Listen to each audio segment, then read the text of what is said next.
فاعوذ باللہ من الشیطان الرجیم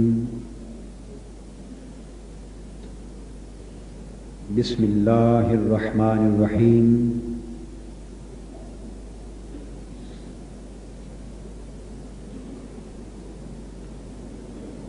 یا ایھا الذین آمنوا توبوا الی اللہ جمیعا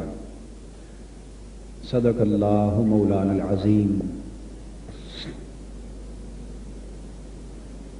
محترم مشائخ و علماء کرام، معزز خواتین و حضرات اور عزیزان گرامی قدر، اللہ رب العزت کا شکر ہے جس کی توفیق اور عنایت سے ہم آج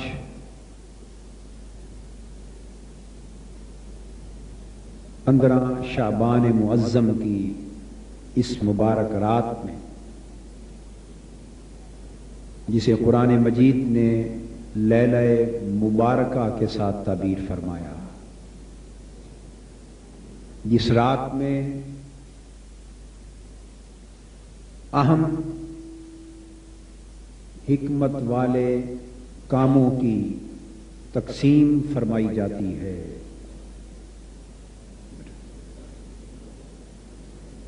جس رات میں ملائکہ کو سال بھر کے امور سپرد کیے جاتے ہیں، جس رات میں لوگوں کے اعمال اللہ کے حضور پیش کیے جاتے ہیں، جس رات میں اللہ جل مجدہ اپنی شان رحمت اور اپنی شان قدرت کے ساتھ آسمان دنیا پہ خود نزول اجلال فرماتا ہے اور اپنی رحمت، بخشش اور مغفرت کی خیرات لٹانے کے لیے روئے زمین پر غفلت کی نیند سونے والوں پکار پکار کے بیدار فرماتا ہے، متوجہ فرماتا ہے اور خود پوچھتا ہے آج مجھ سے کوئی معافی مانگنے والا کہ میں اسے معاف کر دوں، ہے آج مجھ سے کوئی توبہ مانگ کرنے والا کہ میں اس کی توبہ قبول کر لوں، ہے آج مجھ سے کوئی رحمت اور بخشش کی خیرات مانگنے والا کہ میں اس کی جھولیاں بخشش اور رحمت کی خیرات کے ساتھ بھر دوں۔ آج اس مبارک رات میں ہم بحمد اللہ تعالی ادارہ منہاج القرآن کراچی کے زیر اہتمام پورے صوبہ سندھ کی سطح پر پہلے سالانہ روحانی اجتماع کا آغاز کر رہے ہیں، اور مبارکباد کے مستحق ہیں وہ لوگ جو نہ صرف کراچی شہر کے دور دراز علاقوں سے بلکہ اندرون سندھ کے دور دور دشوار گزار راستوں سے اور بڑی طویل مسافتیں طے کر کے دور کے علاقوں سے بھی آج ہزارہ تعداد میں لوگ اس ایمان پرور اجتماع میں حاضر ہیں۔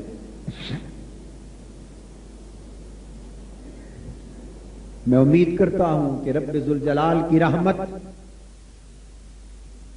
اپنے وعدہ کے مطابق جو بن پر ہے، اس کی بخشش و مغفرت جو بن پر ہے،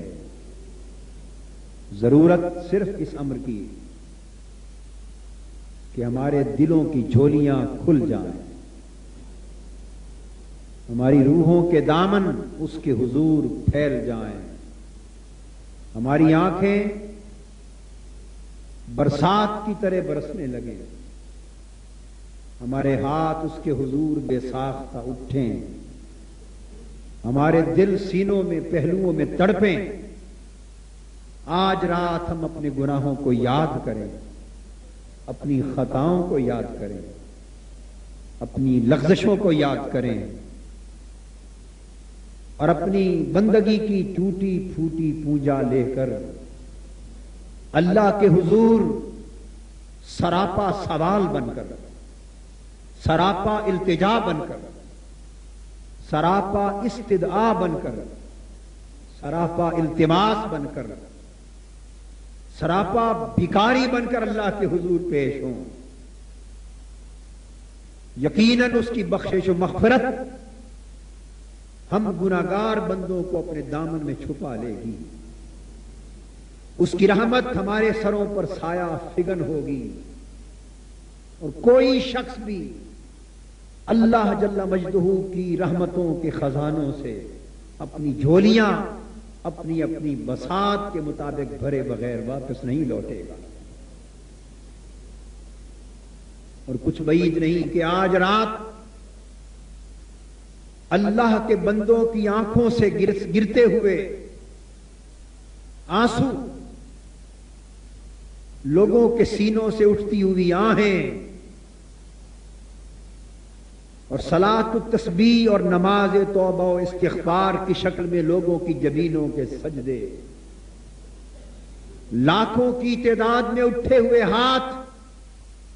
اللہ کی بارگاہ میں شرف قبولیت پا جائیں، اللہ کی رحمت کو ہماری حالت زار پہ ترس آ جائے، اس کے دریائے رحمت میں طغیانی آ جائے، اس کی دریائے بخشش و مغفرت میں تلاطم آ جائے، اور آسمانوں سے اس کی رحمت و بخشش کے دروازے کھل جائیں، اور رب کریم، رب رحیم، رب غفور آج رات یہ ہم پہ کرم کر دے کہ سندھ کی زمین کو امن کی خیرات مل جائے، کراچی کی زمین کو سکوں کی خیرات مل جائے، کوئی نعرہ نہ لگایا جائے۔ اب نعرے کا وقت ختم۔ اے رب ذوالجلال، اے رب ذوالمنن والعطا، اے رب ذوالکرم والسخا، اے تاجدار کائنات کے رب، اے ہم گناہگاروں کے رب، آج ہم تیری بارگاہ میں 15 شعبان معظم کی رات کی مبارک ساعتوں میں توبہ کا ذکر کرتے ہیں، ہم توبہ کا ذکر چھیڑتے ہیں، تیری رحمت کا ذکر چھیڑتے ہیں، تیری بخشش کا ذکر چھیڑتے ہیں، تیرے کرم کا ذکر چھیڑتے ہیں، تیری عطا کی بات کرتے ہیں، تیرے جود و سخا کی بات کرتے ہیں، تیری پکاروں کی بات کرتے ہیں، اس امید پر کہ تیری بخشش کے دروازے کھل جائیں گے۔ آج تیری رحمت کی برسات سندھ اور کراچی کی زمین پہ برسے گی، آگ بجھ جائے گی، عداوتیں مٹ جائیں گی، نفرتیں مٹ جائیں گی، اور تیری رحمت کا پانی اس تپتی ہوئی آگ کو بجھا کر کراچی کو رحمت عطا کر دے گا، سکون عطا کر دے گا، امن عطا کر دے گا، اور اب کل سے جتر جائیں گے تیرے محبوب کی رحمت کی خیرات سے، کراچی میں رحمت کا سویرا طلوع ہوگا۔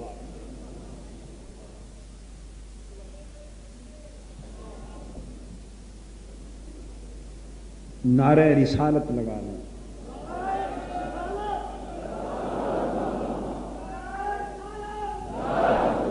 عزیزان محترم، جو آیت کریمہ میں نے تلاوت کی اس کے چند الفاظ، اس میں اللہ جل مجدہ نے اہل ایمان سے فرمایا، اے ایمان والو، توبو الی اللہ جمیعا، تم سارے کے سارے مل کر اللہ کی بارگاہ میں توبہ کرو۔ آج اس رات کی اہمیت کیا ہے؟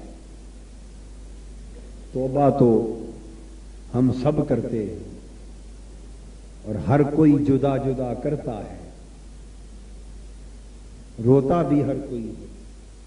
التجائیں بھی سب کرتے ہیں، مگر آج ہزاروں لاکھوں فرزندان اسلام، ہزاروں لاکھوں افراد مل کے بیٹھے ہیں اللہ کے حضور توبہ کرنے کے لیے، گڑ گڑانے کے لیے۔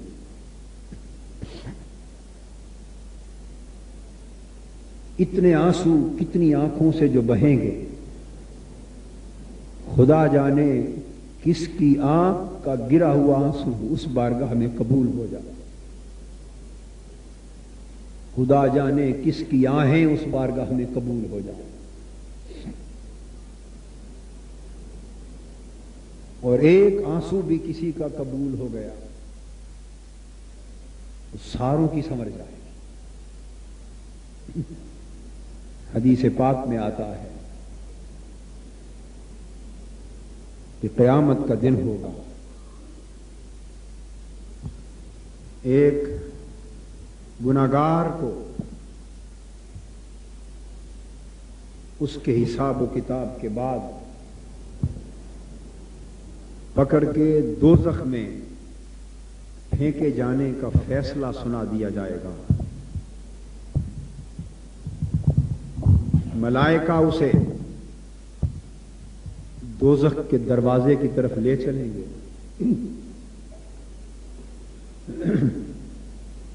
دوزخ کے دروازے پر پہنچ کر اسے جہنم میں گرائے جانے کا وقت قریب آئے گا۔ وہ ہر قسم کے واسطے دے گا، ہر قسم کی التجائیں کرے گا اللہ کے حضور، مگر فیصلہ صادر ہو چکا ہوگا۔ آخر وقت سیدنا جبرائیل امین علیہ السلام کسی برتن میں کچھ پانی لائیں گے اور پیش کریں گے حضور علیہ الصلوۃ والسلام کی بارگاہ اقدس میں، اور عرض کریں گے حضور دوزخ کی آگ کے شعلے اچھل رہے ہیں، لپک رہے، بڑے بلند ہو رہے ہیں، اور آج اس دوزخ کی آگ کے شعلوں سے کسی کے لیے بچاؤ جو اس کا حقدار ہے، ان حقداروں میں سے کسی کے لیے بچاؤ ممکن نہیں۔ اس پانی کو اس آگ پہ چھڑکے، وہ دوزخ کی آگ جو کسی واسطے سے بھی بجھ نہیں رہی ہوگی، اس پر جب وہ چند بوندیں پانی کی پڑیں گی تو وہ بجھ جائے گی۔ پوچھا جائے گا کہ حضور یہ پانی کیا تھا جس کے چند قطروں نے دوزخ کی اس آگ کے شعلوں کو بجھا دیا؟ آپ فرمائیں گے یہ میری امت کے گناہگاروں کے آنسو تھے، یہ گناہگاروں کے آنسو تھے، ان آنسوؤں نے دوزخ کے بلند ہوتے ہوئے شعلوں کو بجھا دیا ہے۔ آج ہم اللہ کے حضور ان گناہگار آنکھوں کے وہی آنسو بہانا چاہتے ہیں۔ اللہ رب العزت نے فرمایا کہ تم سب مل کر توبہ کرو تاکہ اتنی کثرت کے ساتھ آنسو بہیں، اتنی کثرت کے ساتھ چیخ و پکار اللہ کے حضور ہو، آہو فغاں بلند ہو کہ پھر اس کی ذات کو، اس کی رحمت کو ترس آ ہی جائے۔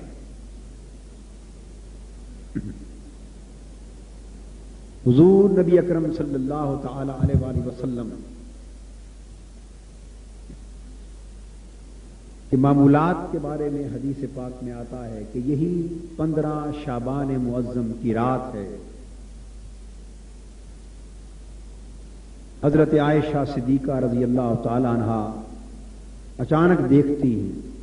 کہ آپ کا بستر خالی ہے. دائیں بائیں نظر دوڑاتی ہیں، آدھی رات کا وقت ہے، بستر بھی خالی ہے اور حجرہ مبارک میں بھی کہیں حضور دکھائی نہیں دیتے. اسی پریشانی میں آقا کی تلاش میں نکل کھڑی ہوتی اور تلاش کرتے کرتے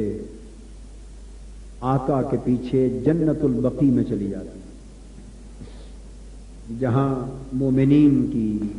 مومنات کی، مسلمانوں کی قبریں، قبرستان جنت البقیع میں پہنچتی اور دیکھتی ہیں کہ آقا اس کے ایک کونے میں اللہ کے حضور سجدہ ریز ہیں اور رو رو کر اللہ کے حضور دعائیں کر رہے ہیں، اپنی امت کی بخشش اور اپنی امت کی مغفرت کے لیے التجائیں کر رہے ہیں. پلٹ آتی، آقا سے پوچھا گیا تو آپ نے فرمایا کہ یہ 15 شعبان معظم کی مبارک رات وہ رات ہے کہ جو شخص اس میں اللہ کے حضور رو کر اپنے گناہوں کی معافی مانگے، کچھ سجدے اللہ کے حضور نذر کرے، توبہ اور استغفار کرے، اللہ رب العزت اس کی زندگی بھر کے گناہ معاف فرما دیتے. اس رات کے دامن کو یہ سعادت حاصل ہے کہ اس میں اور لیلۃ القدر کہ یکبارگی قرآن پاک کے نزول کا شرف اس رات کے دامن کو حاصل ہے. آقا کے معمولات میں سے تھا کہ رات کے اندھیروں میں اٹھ جاتے تھے، اللہ کے حضور عبادت کرتے اور اس قدر روتے کہ آپ کی ریش مبارک آنسوؤں کے ساتھ تر ہو جاتی. اور ہر روز صحیح مسلم اور صحیح بخاری میں ہے حضور علیہ الصلوۃ والسلام ہر روز ارشاد فرماتے ہیں کہ میں ہر روز اللہ کے حضور 100 مرتبہ توبہ کرتا ہوں، 100 مرتبہ استغفار کرتا ہوں. ایک حدیث میں ہے 70 مرتبہ استغفار کرتا ہوں. تو خشیت الہی کا یہ عالم آقا کی زندگی میں، وہ ذات جو معصوم ہے، جس ذات کی زندگی میں گناہ کا کوئی تصور ہی نہیں، امکان ہی نہیں، وہ معصوم ذات جن کے وجود پاک سے، جن کے قدموں کے تصدق سے لوگوں کو نیکیوں کی سعادت نصیب ہو رہی ہے، لوگوں کو تقوی نصیب ہو رہا ہے، لوگوں کو طہارت نصیب ہو رہی ہے. گناہ جس معصوم ذات کی زندگی کے قریب بھی آنے کا تصور نہیں کرتا، وہ ذات رات بھر کھڑے ہو کر اللہ کے حضور رو رو کر استغفار کرتی ہے، توبہ کرتی ہے. آپ کے قدمین شریفین متبرم ہو جاتے، سوج جاتے. صحابہ عرض کرتے ہیں یا رسول اللہ صلی اللہ علیہ وسلم، آپ کے تو اللہ پاک نے گناہ معاف فرما دیے ہیں، آپ کو تو معصوم بنایا ہے، آپ کی زندگی کے دامن میں تو گناہ کا کوئی دھبا ہی نہیں، اس کا امکان تک نہیں، پھر ساری رات کھڑے ہو کر اپنے مبارک قدموں کو متورم کر لینا، اتنی مشقت اٹھانا، اتنی محنت کرنا، اتنی ریاضت کرنا، اتنا مجاہدہ کرنا، اس کی ضرورت کیا ہے؟ آقا فرماتے ہیں افلا اکون عبدا شکورا، اللہ کی یہ رحمتیں، یہ نعمتیں بجا، مگر کیا میں اللہ کا شکر گزار بندہ نہ بنوں؟ ایک صحابی کہتے ہیں کہ میں رات کو آقا کی خدمت میں گیا، حضور رات کے اندھیرے میں مصلی پر کھڑے عبادت کر رہے تھے، نوافل میں تھے، زار و قطار چشمان مقدس سے آنسو روا تھے، اتنے آنسو روا تھے کہ ریش مبارک تو ساری تر ہو گئی تھی، اور اللہ کے حضور رو کر عشق الہی اور خوف الہی اتنا جوش مار رہا تھا کہ سینہ اقدس سے حضور کے رونے کی آواز اس طرح آ رہی تھی جس طرح آگ پر رکھی ہوئی ہنڈیا میں پانی ابل رہا، ہنڈیا کے پانی کے ابلنے کی طرح سینہ پاک سے حضور کے عشق الہی خوف الہی کی کیفیت جوش میں تھی۔ اور حضرت عائشہ صدیقہ رضی اللہ تعالی عنہ فرماتی ہیں کہ حضور علیہ الصلوۃ والسلام جب اذان آتی، اللہ کے حضور عبادت کے لیے بلاوا آتا، آپ کے چہرے اقدس کا رنگ متغیر ہونا شروع ہو جاتا، کیفیت بدلنے لگتی، حال تبدیل ہونا شروع ہوتا۔ آقا وضو کر کے مصلی پر آتے، نماز کے لیے کھڑے ہوتے، رنگ بالکل متغیر ہو جاتا، کیفیت بدل جاتی، اور چشمان اقدس کا حال یہ ہو جاتا کہ اس لمحے حضور ہمیں بھی پہچاننے کے قابل نہ رہتے۔ ہم اگر سامنے ہوتے تو حضور پہچان نہ سکتے۔ اللہ کے حضور پیش ہوتے وقت آقا کی خشیت کی کیفیت یہ ہوتی کہ حضرت عائشہ صدیقہ رضی اللہ تعالی عنہا فرما رہی ہیں کہ مجھے بھی پہچان نہ سکتے۔ یہ کیفیت تھی خوف الہی کی، یہ کیفیت تھی خشیت الہی کی۔ وہ ہستیاں جو معصوم تھیں، جو ساری امت کی بخشش و مغفرت کا باعث تھیں، جو ساری کائنات کے گناہ گاروں کو شفاعت کی خیرات لٹانے والی تھی، اور ایک طرف ہم ہیں کہ ساری زندگی اور ایک ایک لمحہ غفلت کی نظر ہو رہا ہے۔ ہم اللہ کو بھول چکے، اسے فراموش کر چکے، ہم نے اللہ کی بندگی کا توق گلے سے اتار کر پھینک دیا ہے۔ ہماری جبینیں اللہ کے حضور سجدوں کی لذت سے ناآشنا ہو گئی، دل عشق الہی میں تڑپنے سے ناآشنا ہو گئے، سینے خوف الہی کی کیفیات سے ناآشنا ہو گئے، راتیں غفلتوں کی نظر ہو گئیں، دن اللہ کی نافرمانی کے نظر ہو گئے، آنکھیں اللہ کے حضور آنسوؤں اور نمیوں سے ناآشنا ہو گئی، اور پھر ہم یہ تصور کرتے کہ ہم اللہ کے مقرب بندوں جیسی رحمتوں اور نعمتوں کے حقدار ٹھہرائے جائیں۔ دوستو، حضرت یحییٰ علیہ السلام، حضرت زکریا علیہ السلام کے صاحبزادے، برگزیدہ نبی، ان کے بچپن کی بات عرض کر رہا۔ تھوڑی سی عمر ہے، بچپن ہے، ایک معصوم نبی اور پھر معصوم عمر کا بچپن کا زمانہ۔ حضرت یحییٰ علیہ السلام 5-6 برس کی عمر ہے، جس عمر میں گناہ کا تصور بھی کسی انسان کو نہیں ہوتا، جس عمر میں توبہ معافی کا تصور نہیں ہوتا۔ عمر کے اس دور میں حضرت یحییٰ علیہ السلام کی کیفیت یہ تھی کہ جنگلوں میں چلے جاتے ہیں، صحراؤں میں چلے جاتے ہیں، پہاڑوں میں چلے جاتے، کئی دن کئی راتیں کھائے پیے بغیر سجدے میں گر کے اللہ کے حضور رونے میں بسر کر دیتے، تڑپتے رہتے، ماہی بیات کی طرح آنکھوں سے آنسوؤں کی برسات بہتی، کئی دن گھر پلٹ کر نہ آتے۔ ایک روز کئی دن بیت گئے، کھائے پیے بغیر پہاڑوں میں غاروں میں اللہ کے حضور روتے روتے، آپ کی والدہ ماجدہ آپ کو تلاش کرتی کرتی وہاں جا پہنچی۔ والدہ ماجدہ کی قدموں کی آہٹ سن کر سر اٹھایا، مگر ہر وقت چونکہ موت کا خیال تھا، اللہ کے حضور پیش ہونے کا خیال تھا،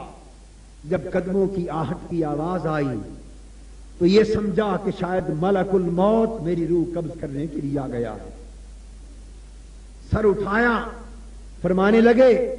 ایسے لگتا ہے کہ ملک الموت کہیں تو میری روح قبض کرنے کے لیے آ گیا ہے،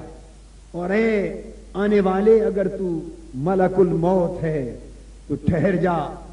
میں آخر میں بچے معصوم بچے اپنی والدہ کی خدمت میں جا کر سلام عرض کر لوں اور والدہ سے دعائیں لے لوں، پھر میری روح قبض کر لینا۔ اتنے میں کان میں آواز آتی ہے، بیٹا میں تو خود تیری والدہ تیری تلاش میں ادھر آ نکلی ہوں، کئی دن سے تو کھانا بھول گیا ہے، کئی دن سے تو پینا بھول گیا ہے، بیٹے ذرا ماں کی مامتا کو دیکھ، مامتا کی کیفیت کو دیکھ۔ اے یحییٰ تیری 5 برس عمر ہے اور تو رو رو کر التجا کر رہا ہے کہ باری تعالیٰ میرے گناہ معاف کر دے، باری تعالیٰ میری توبہ قبول فرما لے، باری تعالیٰ مجھے جہنم کی آگ سے نجات دے دے، باری تعالیٰ قیامت کے دن مجھ سے سخت گرفت نہ فرمانا۔ بیٹے یحییٰ اس 4 برس کی معصوم عمر میں تو کن گناہوں کی بات کرتا ہے، کس دوزخ کی بات کرتا ہے؟ اللہ کے خوف میں تیرا کھانا پینا چھوٹ گیا، اللہ کے خوف میں تیری نیند اچاٹ ہو گئی، اللہ کے خوف میں تیری زندگی آرام سے خالی ہو گئی، اللہ کے خوف میں تجھے بستر بھول گئے۔ اس عمر میں تو بچے بستر پر آرام کی نیند تان کر سوتے ہیں، اس عمر پر بچوں کو، اس عمر میں بچوں کو تو مرنے کا تصور بھی نہیں ہوتا، اس عمر میں بچوں کو دوزخ کا تصور نہیں ہوتا۔ یحییٰ تیری یہ کیفیت کیوں ہو گئی کہ آج 7واں دن ہے تو کھانا پینا چھوڑ کر پہاڑوں کی غاروں میں روئے جا رہا ہے، پہاڑوں کی غاروں میں روئے جا رہا ہے۔ اور یہ خبر کیسے ہوئی رونے کی، پتہ کس طرح چلا کہ وہ غار میں روئے جا رہے اور کسی کو خبر نہیں کہ حضرت یحییٰ کہاں ہیں۔ تلاش کرتے کرتے ایک چرواہا نظر آیا، اس کے ساتھ کچھ بکریاں ہیں، ریوڑ ہے۔ اس چرواہے سے پوچھا کہ چرواہے ادھر کہیں میرے بیٹا یحییٰ روتا ہوا نظر آیا ہو، کہیں تو نے اسے دیکھا ہو؟ کئی دن گزر گئے، آج وہ پلٹ کر گھر نہیں آیا۔ چرواہے نے کہا کہ مجھے حضرت یحییٰ کی تو خبر نہیں، صرف اتنا جانتا ہوں کہ آج کئی دن 3-4 دن ہو گئے اس غار میں کسی معصوم بچے کی رونے کی آواز آتی ہے، دن رات وہ مسلسل رو رہا ہے، اتنی دردناک آواز اس کے رونے کی اٹھتی ہے کہ میں اپنی بکریوں کو یہاں لاتا ہوں، آج 4تھے دن سے اس کی رونے کی، اس کی آہوزاری کی، چیخ و پکار کی دردناک آواز سن کر میری بکریوں نے بھی کھانا چھوڑ دیا۔ یہاں آتی بکریاں سر نیچے جھکا کر کھائے بغیر ان کی آنکھوں سے آنسو بہتے رہتے، خدا جانے غار میں اس درد کے ساتھ رونے والا گنہگار کون ہے، اس کے سوا اور کوئی خبر نہیں۔ وہ سمجھ گئی کہ اس درد بھری آواز میں رونے والا یحییٰ کے سوا اور کون ہو سکتا ہے۔ قریب گئیں تو وہ حضرت یحییٰ تھے، اٹھے، فرمایا بیٹے گھر آ، اور تو کیوں روتا ہے؟ فرمانے لگے امی جان کیا مجھے یہ وعدہ آپ کرتی ہیں کہ قیامت کے دن اگر میری گرفت ہوئی اور دوزخ کا فیصلہ سنا دیا گیا تو کیا آپ مجھے بچا لیں گی؟ والدہ ماجدہ نے فرمایا بیٹا میں تو دوزخ سے بچانے اور قیامت کی گرفت سے بچانے کا وعدہ نہیں کر سکتی۔ فرمایا امی جان اگر آپ اس دن مجھے چھڑانے کا وعدہ نہیں کر سکتی تو آج رونا کیوں چھڑاتی ہیں؟ پھر جی بھر کے رو لینے دیں، گھر لائیں۔ یہ کیفیت تھی حضرت یحییٰ علیہ السلام کی، اتنا روتے تھے اللہ کے خوف میں، اللہ کی محبت میں، خشیت کا یہ عالم تھا، اور توبہ کرتے کرتے اس قدر روتے کہ آپ کے والد گرامی حضرت زکریا علیہ السلام نے اپنے خطابات کے دوران، اپنے وعظ کے دوران جب حضرت یحییٰ کہیں موجود ہوتے نا تو انہیں دیکھتے تو اللہ خوف الہی کے مضمون کو بیان کرنا چھوڑ دیا تھا۔ حضرت یحییٰ علیہ السلام اگر نگاہ میں آ جاتے کہ کہیں بیٹھے ہیں حضرت زکریا علیہ السلام نے خوف دوزخ جنت کا ذکر کرنا چھوڑ دیا تھا، اور جب دیکھتے کہ وہ موجود نہیں تب لوگوں کو یہ مضمون سناتے۔ اور ادھر حضرت یحییٰ علیہ السلام کی کیفیت یہ تھی کہ اللہ کے خوف کا ذکر سننے میں، آخرت کا ذکر سننے میں لذت کا یہ عالم ہوتا کہ چھوٹے سے بچے ستونوں کے پیچھے چھپ کے کھڑے ہوتے کہ میرے والد گرامی وہ بیان کریں اور میں سنوں۔ ایک روز ستون کے پیچھے چھپ کر کھڑے ہیں۔ حضرت زکریا علیہ السلام نے سمجھا کہ شاید حضرت یحییٰ موجود نہیں، یہ خیال کر کے آپ نے خوف الہی کا جو مضمون بیان کیا، ابھی چند کلمات ارشاد فرمائے تھے کہ چیخ نکلی اور بے ہوش ہو کر زمین پہ گر پڑے، بے ہوش ہو کر گر گئے۔ حضرت زکریا علیہ السلام سمجھ گئے کہ میرے بیٹے یحییٰ تو موجود تھے، اٹھا کر گھر لائے، چارپائی پہ لٹایا اور 5-6 دن کھائے پیے بغیر بے ہوشی کی حالت میں تڑپتے، ہوش میں آئے پھر جنگلوں کی طرف چلے گئے۔ دوستو، وہ لوگ جن کا اللہ کے ساتھ ایک تعلق استوار ہو گیا تھا، جنہوں نے اپنے اندر اللہ کی بندگی کے شعور کو بیدار کر لیا تھا، جنہوں نے اپنے اندر عشق الہی کی شمع جلا لی تھی، جنہوں نے اپنے من کو محبت الہی سے آباد کر لیا تھا، جنہوں نے اپنی روح کو خشیت الہی کی لذت سے آشنا کر لیا تھا، خشیت الہی کی حلاوت اور چاشنی سے آشنا کر لیا تھا، ان کی کیفیت تو یہ تھی کہ ان کی آنکھیں روتے روتے تھمتی نہ تھیں۔ اور کہاں ہم دنیا کے کتے، ہم دنیا کے حرص و لالچ میں برباد ہو جانے والے، زر پرستی، ہوس پرستی، نفس پرستی، جاہ و منصب اور دنیا طلبی کے جہنم میں اپنے آپ کو گرا کر تباہ کر لینے والے، جنہوں نے اپنے چہرے اللہ کے حضور سے پھیر لیے، خشیت الہی کا تصور ہماری زندگیوں میں باقی نہ رہا، توبہ کے تصور سے ہماری زندگیاں خالی ہو گئیں، خوف الہی سے ہماری زندگیاں خالی ہو گئیں، ہماری آنکھیں اللہ کے حضور پر نم ہونے سے ناآشنا ہو گئی، ہم فرعونیت کا بت بن کر، تمکنت کا بت بن کر، غرور اور تکبر کا بت بن کر، حسد کا بت بن کر، جاہ طلبی کا بت بن کر، رعونت کا بت بن کر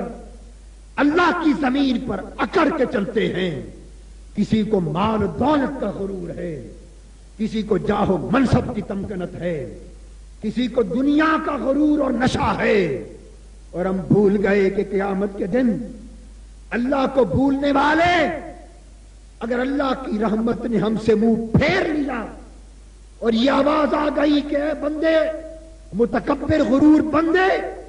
زندگی میں مجھے بھولنے والے، آج رب کی رحمت تمہیں بھولتی ہے تو ہمارا حشر کیا ہوگا، ہماری کیفیت کیا ہوگی؟ دوستو، سیدنا امام زین العابدین رضی اللہ تعالی عنہ حج کے سفر پر آتے ہیں، گھوڑے پر سوار ہوتے ہیں، احرام باندھتے ہیں، سفر پہ روانہ ہوتے ہیں میقات سے، اور اپنی زبان سے بآواز بلند کہتے ہیں اللہ لبیک اللہم لبیک، حاضر ہوں میرے اللہ، میں حاضر ہوں، لبیک لا شریک لک لبیک ان الحمد والنعمت لک والملک لا شریک لک۔ ان کلمات کے لیے زبان کھولتے ہیں، پہلا لفظ زبان سے نکلتا ہے لبیک۔ سیدنا امام زین العابدین، جن کی پیشانی پہ سجدے بھی فخر کرتے ہوں گے، جن کے آنسوؤں پر طاعت فخر کرتی ہوگی، جو سجدوں کی زینت، جو عبادت کی زینت، جو زہد کی زینت، ورع کی زینت، تقویٰ کی زینت، عبادت گزاروں کی زینت، زبان سے لفظ لبیک نکلا اور ساتھ ایک چیخ نکلی اور بے ہوش ہو کر گر پڑے، اور 3 دن حضرت امام زین العابدین کو پھر ہوش نہیں آیا۔ مناسک رہ گئے. اب مناسک کیا یاد رہتے. جب ہوش میں آئے لوگوں نے پوچھا امام علی مقام کیا ہوا آپ کے ساتھ؟ آواز زیادہ. کیا ہوا؟ فرمانے لگے جب میں اللہ کے حضور آیا اور میں نے عرض کیا لبیک اے اللہ میں حاضر ہوں، تو مجھے اپنے گناہ یاد آ گئے، اپنی نافرمانیوں پہ نظر گئی اور یہ خیال آیا کہ اے علی، آپ کا نام علی تھا، علی اوسط، علی تو اللہ کے حضور تو پیش ہو کر عرض کر رہا ہے لبیک میں حاضر ہوں، مگر تیری نافرمانیوں کو دیکھ کر اگر اللہ کی بارگاہ سے یہ جواب آ گیا کہ جا تیرا آنا ہم قبول نہیں کرتے، تو کیا کرے گا؟ بس اتنا خیال آنے کی دیر تھی کہ چیخ نکلی اور بے ہوش ہو کر گر گئے. پھر یہی امام زین العابدین کعبے کا مطاف ہے، کعبے کا صحن ہے، لوگ اللہ کے گھر کا طواف کرنے میں مصروف ہیں. پچھلی رات کا وقت لوگ دیکھتے ہیں کہ کوئی جوان چہرے پر نقاب اوڑے ہوئے مقام ملتزم پر کھڑا کعبے کا غلاف ہاتھ میں تھامے ہوئے رو رہا ہے اور عرض کر رہا ہے کہ باری تعالی مجھے معاف کر دے، میرے گناہ اتنے ہیں کہ تیری ساری کائنات پہ ریت اور مٹی کے اتنے ذرے نہیں، میرے گناہ اتنے ہیں کہ تیری کائنات کے سمندروں اور دریاؤں میں پانی کے اتنے قطرے نہیں، مجھے معاف کر دے، میرے گناہ اتنے ہیں کہ تیری پوری زمین پر درختوں کے اتنے پتے نہیں، تیری کائنات میں اتنی وسعتیں نہیں جتنے میرے گناہ ہیں. میرے اللہ تیری ساری زمین پر مجھ سے بڑھ کر گناہگار کوئی نہیں، مجھ سے بڑھ کر نافرمان کوئی نہیں، مجھ سے بڑھ کر خطا کار کوئی نہیں. میری زندگی کے دن تیری نافرمانی میں بیتے، راتیں نافرمانی میں بیتی، اور تو مجھے جہنم میں ڈال دے تو تیرے سارے دوزخ مل کر بھی اے اللہ میرے گناہوں پر مجھے جلانے کا حق ادا نہیں کر سکتے. تیری ساری سزائیں مل کر بھی میری سزا پر عدل نہیں دے سکتی. اے اللہ تو تیری سزا، جتنی سزا کا میں حقدار ہوں، ساری سزائیں بھی مل جائے تو میں اس سے بڑھ کر حقدار ہوں، پر مولا تو میری خطاؤں کو معاف کر دے. اتنی درد بری آواز سے وہ شخص رو رہا تھا کہ ساری رات گریہ و زاری میں بیت گئی، چیخ و پکار میں بیت گئی،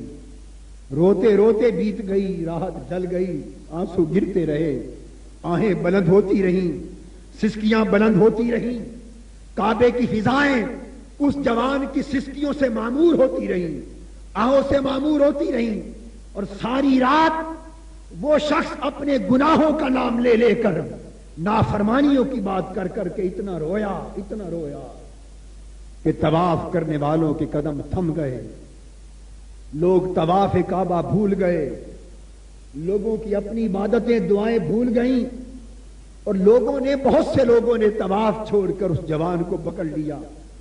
اور آ کر کہا. وہ روتے روتے بے ہوش ہو کر زمین پہ گر پڑے. جب ہوش آتا پھر اللہ کے حضور چیخنے لگتے، التجا کرنے لگتے. لوگوں نے آ کے کہا اے گناہگار جوان، لگتا ہے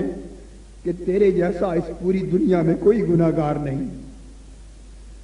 تیرے رونے سے اندازہ ہوتا ہے کہ زمین پر تیرے جیسا کوئی نافرمان نہیں، تو کوئی بڑے گناہ کر کے آیا، بڑی نافرمانیاں کر کے آیا ہے. اے گناہگار جوان اب رونا بند کر، ہمارے جگر پھٹنے کو ہیں، ہم سب مل کر تیرے لیے سفارش کرتے ہیں اللہ کے حضور کہ وہ تیرے گناہ معاف کر دے. انہوں نے کہا مولا ہم سارے تیری بارگاہ میں دعا کرتے ہیں، ہماری سفارش قبول کر، ہمارے طواف کے صدقے، دعاؤں کے صدقے اس جوان کے گناہ معاف کر دے. لوگوں نے اس کی گناہوں کی معافی کے لیے سفارش کی، مگر جو لوگ سفارش کرتے اس کی گریہ و زاری اور تڑپنا بڑھتا چلا جاتا. لوگوں نے اسے اٹھایا اور کہا کہ اے جوان، خدا کے لیے چہرے سے پردہ تو ہٹا، ہمیں دکھا تو صحیح اپنا چہرہ، پتا تو چلے کہ اتنا بڑا گناہگار جسے اللہ کے گھر آ کر بھی اپنی بخشش کی امید نہیں ہو رہی، وہ ہے کون؟ جب چہرے سے پردہ ہٹایا لوگ غش کھا گئے کہ وہ حضرت امام زین العابدین تھے، جن کی ساری رات اللہ کے حضور رونے میں بیت گئی۔ ارے وہ لوگ جن سے ہمیں عبادت کا تصور ملا، جن سے ہمیں آہوزاری کا درس ملا، ان کے رونے تڑپنے کا عالم یہ ہے۔ توبہ تو کرنے کا ڈھنگ وہ جانتے تھے، اللہ سے معافی مانگنے کا طریقہ تو وہ جانتے تھے، خشیت، رقت، گریہ زاری، معافی طلب کرنے کا حق تو وہ ادا کرتے تھے کہ ساری رات رو کر، ساری رات عبادت کر کے آقا کی زبان اقدس سے پھر نکلتا ما عبدنا کا حق کا عبادت، ساری رات سجدے کر کے عرض کرتے مولا تیری عبادت کا حق ادا نہیں ہو سکا۔ امام اعظم حضرت ابو حنیفہ رضی اللہ تعالی عنہ پوری دنیا کے شریعت، فقہ اور علم کے امام، نماز عشاء کی پڑھ کے فارغ ہوئے، لوگ گھر گئے، کپڑے بدل کے تھوڑی دیر کے بعد پھر آ گئے، کپڑے بدل کر غلامانہ کپڑے پہن کر مسجد کے کونے میں کھڑے ہو گئے۔ ایک شخص کا چراغ جل رہا تھا، جلتا رہا، ایک شخص چھپ کے دیکھتا رہا کہ امام اعظم امام ابو حنیفہ کے دن تو دیکھے ہیں، قال اللہ وقال رسول پڑھاتے پڑھاتے، اللہ کا دین پھیلاتے واز کرتے دن تو دیکھے ہیں، آج ابو حنیفہ کی راتیں بھی دیکھے کہ کیسے بسر ہوتی۔ ایک طرف چھپ کے دیکھا امام اعظم رضی اللہ تعالی عنہ کے ہاتھ آپ کی داڑھی مبارک پر ہیں، عشاء سے لے کر فجر تک اپنی داڑھی تھام کر کھینچ کر اللہ کے حضور رو کر التجا کرتے رہے کہ اے مولا ابو حنیفہ بڑا گناہگار ہے، اس کے پاس کوئی نیکی، کوئی عبادت نہیں جو تیرے حضور پیش کر سکے، تو اس داڑھی کا حیا رکھ کر لینا۔ ساری رات داڑھی پکڑ کے حضرت عبداللہ بن مالک ان کی طرح اور کئی اور اکابر کی طرح داڑھی تھام کے عرض کرتے رہے مولا ابو حنیفہ کے بڑھاپے کا حیا کر لینا، ابو حنیفہ کی داڑھی کا حیا کر لینا اور معاف کر دینا، اور رو رو کر غش کھا کے گر جاتے، اور جب ہوش آتا تو زبان سے یہی جملہ ادا ہوتا کہ اگر ابو حنیفہ بخشا گیا تو بڑے تعجب کی بات ہوگی، اگر ابو حنیفہ معاف کر دیا گیا تو بڑے تعجب کی بات ہوگی۔ تو اس طرح جب فجر کا وقت آ گیا تو ایک شخص مؤذن قریب آیا، ساری رات رونے میں بیت گئی تھی، جب وہ شخص قریب آیا آپ نے سمجھا کہ شاید نماز عشاء کی پڑھ کے یہ گھر جانے کے لیے چراغ اٹھانے آیا ہے، تو آپ متوجہ ہوئے تو پوچھا بھائی اپنا چراغ اٹھانے آئے ہو؟ اس نے عرض کیا نہیں حضرت اٹھانے کا نہیں، اب تو فجر ہو گئی، چراغ بجھانے کا وقت آ گیا ہے۔ آپ نے اسے بلا کے کہا کہ جو کچھ تو نے رات دیکھا خدا کے لیے بیان نہ کرنا۔ لوگوں اللہ کی بندگی کے حق تو ان لوگوں نے ادا کی۔ حضرت بابا فرید الدین گنج شکر رحمت اللہ تعالی علیہ بیان فرماتے کہ ایک ولی اللہ جوان متقی عبادت گزار، جوانی کی عالم میں اس کی موت واقع ہو گئی، بڑا ولی اللہ عاشق اللہ کا عبادت گزار، ساری جوانی اللہ کی محبت میں روتے تڑپتے بیت گئی، رات بھر سارا دن روتا، خشیت الہی میں رو رو کر تڑپ تڑپ کر پتلا ٹہنی کی طرح پتلا ہو گیا تھا، حالت اس کی زار ہو گئی تھی، دن بھر اللہ کے حضور روتا عبادت کرتا، رات ہوتی تو کمرے میں جاتا، چھت کے ساتھ ایک رسی لٹکی ہوئی تھی اپنے گلے میں ڈالتا، اور گلے میں ڈال کر اللہ کے حضور ساری رات ایک غلام بن کر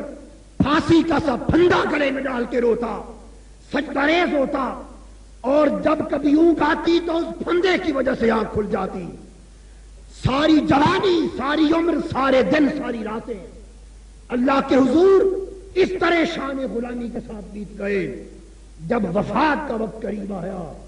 تو اپنی والدہ ماجدہ سے عرض کی، امی جان میں اللہ کا بڑا نافرمان تھا، گناہگار تھا، عمر بھر اللہ کی بندگی سے بھاگا رہا، عبادت سے دور رہا، اب میری موت کا وقت قریب آ رہا ہے، مجھے ڈر ہے کہ میرا حشر کیا ہوگا. امی جان میری 3 درخواستیں ہیں وہ پوری کر دینا. والدہ نے کہا بیٹا بولو، پوری کر دوں گی، کیا ہیں؟ عرض کیا امی جان جب مر جاؤں اور میری روح قفس انصری سے پرواز کر جائے تو میرے گلے میں وہی رسی کا پھندا ڈال دینا اور گھر کے صحن میں میری میت کو، میری لاش کو گھسیٹ کر چاروں طرف گھمانا اور بلند آواز سے کہنا، لوگوں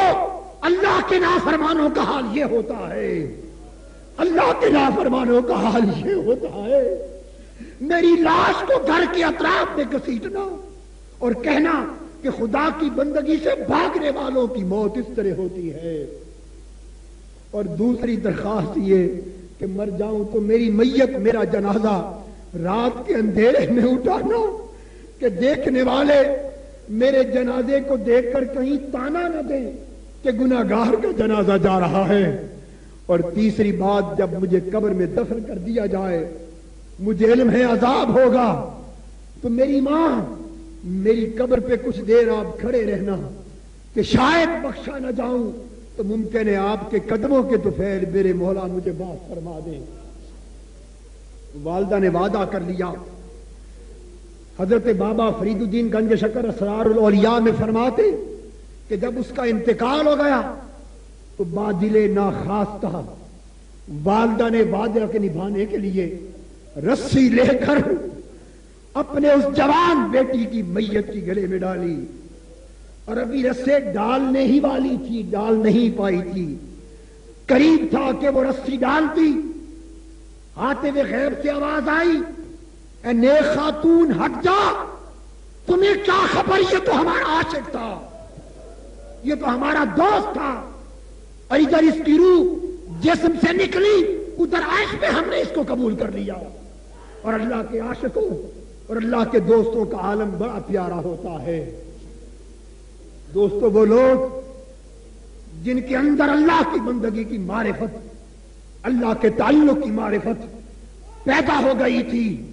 ان کے دن، ان کی راتیں اللہ کے حضور روتے تڑپتے بیت جاتی تھیں. ان کو تو رونے کے سوا اور کوئی چارہ نہ تھا، اور ان کو رونے کے سوا اور کوئی بات تک نہ سوجتی تھی. یہی رونا ان کی توبہ تھی، یہی رونا ان کی عبادت تھی، یہی رونا ان کی التجا تھی، یہی رونا ان کی دعا تھی. اور اللہ کے حضور ساری زندگی کا ایک ایک لمحہ وہ اس طرح رونے دھونے میں بسر کرتے. دوستو آج ہم اس رونے والی آنکھ سے محروم ہو گئے. جب سے ہم رونے والی آنکھ سے محروم ہوئے، اللہ سے ہمارا تعلق ٹوٹ گیا. آئیے آج دنیا کے گورکھ دھندوں میں اپنے آپ کو تباہ کرنے والوں اور اس محبت کرنے والے رب سے منہ موڑ لینے والوں، ہم ذرا اپنا حال بھی دیکھیں اور اس رب کریم کا حال بھی دیکھیں. رات جلتی ہے، رات جلتی ہے، اندھیرا رات کا چاہتا ہے، ہم غفلت کی نیند سو جاتے ہیں، بستر پر لیٹ جاتے ہیں، بستر پر لیٹ جاتے ہیں. حضرت داؤد علیہ السلام فرماتے ہیں کہ رب کریم نے یہ کہا کہ جب ایسی صورت ہو، آواز آتی ہے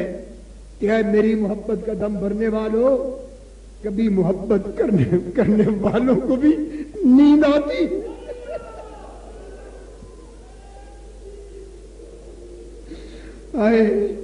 کبھی محبت کرنے والوں کو بھی نیند آتی ہے.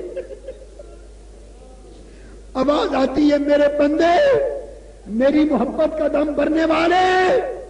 دیکھ میں تمہیں یاد کر رہا ہوں،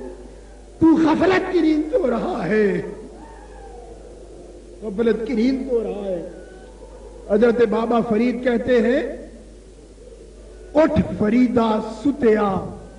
تو جھاڑو دے مسیت. اٹھ فریدا ستیا تو جھاڑو دے مسیت. اٹھ فریدا ستیا تو جھاڑو دے مسیت. تو ستا او جاگدا تیری ڈاڈے نال پرید. دوستو سوچنے کی بات ہے, ہم اللہ کے بندے ہو کر غفلت کی نیند سوئے اور محبت کرنے والا رب آوازیں دے, وہ پوچھے ہے کوئی مجھ سے معافی مانگنے والا, میں معاف کر دوں. ہے کوئی مجھ سے بخشش کی خیرات طلب کرنے والا, میں خیرات جت کی جھولی بھر دوں. ہے کوئی مجھ سے گناہوں کی معافی طلب کرنے والا, میں اس کے گناہ معاف کر دوں. ہم کتنے ظالم ہیں, ہم کتنے ظالم ہیں. سارا دن دنیا طلبی میں بیت جائے, رات آئے تو ہم آرام کی نیند سو جائیں. ہم کس طرف جا رہے ہیں دوستو؟ آج سوچنے کی رات ہے. اپنے گریبان پکڑ کے جھنجھوڑو, پکڑو اپنے گریبانوں کو, جھنجھوڑو. ہم کس طرف جا رہے ہیں, کس طرف جا رہے ہیں؟ کیا یہ چہرہ لے کر خدا کے حضور پیش ہوں گے؟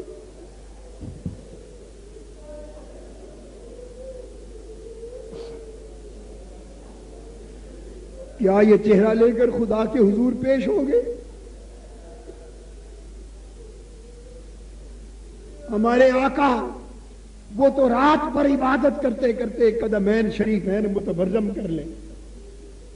اور ہم جن کی زندگی کا لمحہ لمحہ گناہوں سے لت پت ہے, ہم نے راتوں کو جاگ کر اللہ سے دو باتیں کرنا بھی چھوڑ دی. دوستو رات کی گھڑیاں اللہ سے تعلق جوڑنے کے لیے بڑی مفید گھڑیاں ہوتی.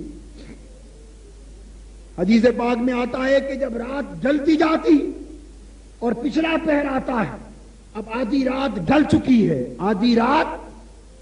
ہم نے دعا کے لیے خود یہ وقت منتخب کیا ہے. سمجھ لیں کہ رات کا پچھلا پہر آئے, حدیث میں آتا ہے رب کریم اپنی رحمت اور قدرت کی شان سے آسمان دنیا پر اتر آتا ہے. اب وہ اپنی شان رحمت اور شان قدرت سے آسمان دنیا پہ نزول فرمانے کا وقت آ گیا ہے, اور اتر کے آواز دیتا ہے میرے بندو مانگ لو مجھ سے, میری عطا تمہاری جھولی میں آنے کو ہے.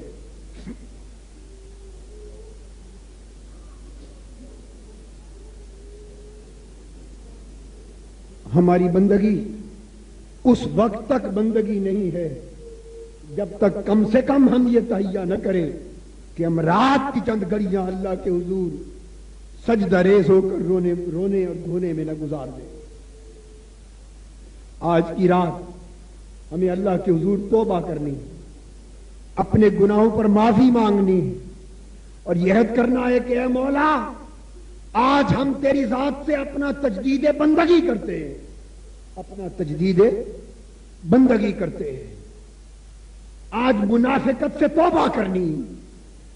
دجل اور فریب سے توبہ کرنی ہے. ہم اللہ کی مخلوق پر ظلم کرتے, لوگوں سوچو کس طرف جا رہے. مسلمان کا گلا کاٹ رہا ہے, مسلمان کی گولی سے مسلمان کا سینہ چھلنی ہو رہا ہے, مسلمان کو ذبح کر رہا ہے. ہم نہ اللہ کا حق ادا کر رہے, نہ اللہ کی مخلوق کا حق ادا کر رہے. اللہ کی مخلوق ہمارا پیار پیسے سے, ہمارا پیار کوٹھیوں سے, ہمارا پیار بال و دولت سے, ہمارا پیار جاہ و منصب سے, ہمارا پیار زر و دنیا سے ہے, ہمارا پیار دنیا کی مختلف نعمتوں اور آسائشوں سے ہے. مگر آؤ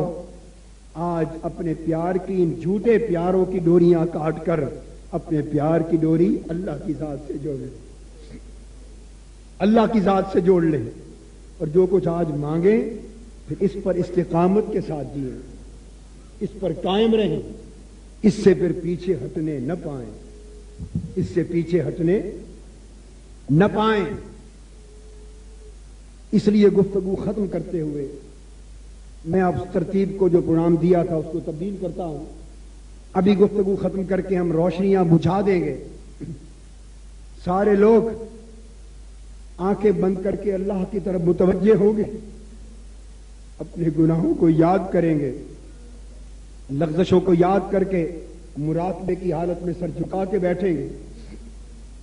اور یوں سمجھیں گے جیسے ہم میں سے ہر شخص، ہر کوئی یہ سمجھے کہ میں ایک مجرم ہوں اور آج اپنے اللہ کے دروازے پر قیدی بن کر، مجرم بن کر پیش ہوں، مجرم بن کے پیش ہوں۔ اس کیفیت میں روئیں گے، زار و قطار روئیں گے، آہوزاری کریں گے، چیخ و پکار اللہ کے حضور کریں گے، اور دعا کے بعد پھر ہم صلاۃ و تسبیح ادا کریں گے انشاءاللہ۔ یہ دعا خصوصی ہوگی، اس کے بعد صلاۃ و تسبیح ہوگی، اور اس کے بعد پھر انشاءاللہ دعا ہوگی۔ مولانا محمد اقبال نعیمی صاحب دعا کے بعد صلاۃ و تسبیح، نماز تسبیح پڑھائیں گے۔ ابھی لائٹیں آف کر دیں گے، آنکھیں بند کر کے سر جھکا کر مراقبے کی حالت میں بیٹھ کر رونے کی کیفیت میں روئیں گے، اور پھر دعا شروع ہوگی۔ 3 منٹ یا 4 منٹ کا وقفہ دیا جائے گا سارے احباب کو بیٹھنے، آنکھیں بند کر کے اپنے آپ کو اللہ کے حضور پیش کرنے کے تصور میں گم کرنے میں، تاکہ پھر میں دعا شروع کرا سکوں۔ یہ نیچے کر دیں۔